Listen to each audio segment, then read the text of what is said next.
नमस्कार दोस्तों। आज हम एक ऐसे टॉपिक पर बात करने वाले हैं जो कहने को तो बहुत बेसिक लगता है, लेकिन असल में यही टॉपिक समाज, लोकतंत्र और हमारे संविधान को समझने की सबसे पहली और सबसे जरूरी सीढ़ी है। आज का हमारा विषय है विविधता और एकता।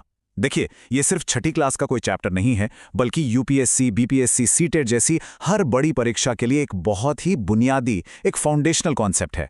तो चलिए आज इस विषय को किताबी अंदाज में नहीं, बल्कि असली समाज और एग्जाम के नजरिए से समझने की कोशिश करते हैं।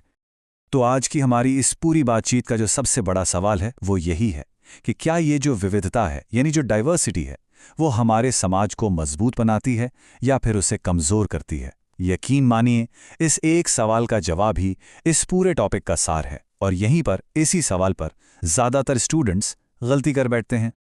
ठीक है, तो उस बड़े सवाल का जवाब ढूंढने से पहले एक कदम पीछे चलते हैं।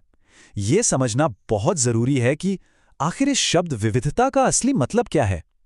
कॉन्सेप्ट की क्लैरिटी दोस्तों यहीं से शुरू होती है। अगर बिल्कुल आसान शब्दों में कहें तो विविधता का मतलब है लोगों के बीच पाए जाने वाले अंतर। और हाँ, यहाँ एक बात पर खास ध्यान देना है, ये एक प्राकृतिक सामाजिक घटना है। मतलब यह हमारे समाज का एक नेचुरल, एक स्वाभाविक हिस्सा है। इसे किसी ने बनाया नहीं है, ये समाज के साथ साथ खुद ही पैदा होती है और विकसित होती है। अब देखिए, अक्सर जब हम डाइवर्सिटी या विविधता की बात करते हैं तो हमारे दिमाग में क्या आता है? शायद धर्म या जाति, है ना? लेकिन यहीं पर हम गलती करते हैं।